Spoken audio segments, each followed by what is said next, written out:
ચાંદ્રાણી સ્થિત આવેલ સરહદ ડેરી ખાતે ગણતંત્ર દિવસની વિશેષ ઉજવણી કરવામાં આવી હતી। આ પ્રસંગે સરહદ ડેરીના ચેરમેન અને અમૂલ ડેરીના વાઇસ ચેરમેન વલમજીભાઈ હુંબલના હસ્તે ધ્વજવંદન કરી સલામી ઝીલવામાં આવી।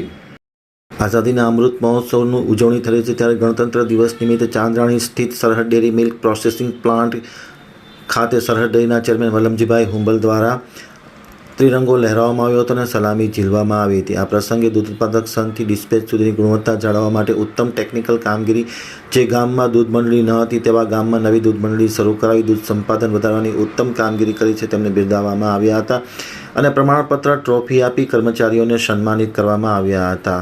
વાઇસ ચેરમેન તથા સરહદ ડેરીના ચેરમેન વલમજીભાઈ હુંબલ દ્વારા સરહદ ડેરીના કર્મચારીને આગામી દિવસોએ સારી કામગીરી કરે તેવું માર્ગદર્શન પૂરું પાડ્યું હતું। આ કાર્યક્રમમાં પૂર્વ સરપંચ ધનજીભાઈ હુંબલ, દૂધસાગર ડેરીના નાગજીભાઈ ચૌધરી, સરહદ ડેરીના manager Nirav Gusai, milk processing plant manager Nilesh Jalamkar, account વિભાગના હેડ હરેશ કોટક, સુમિતભાઈ ડાંગર, નીરવભાઈ ગુસાઈ અને નીલ હાથી સહિતના લોકો ઉપસ્થિત રહ્યા હતા।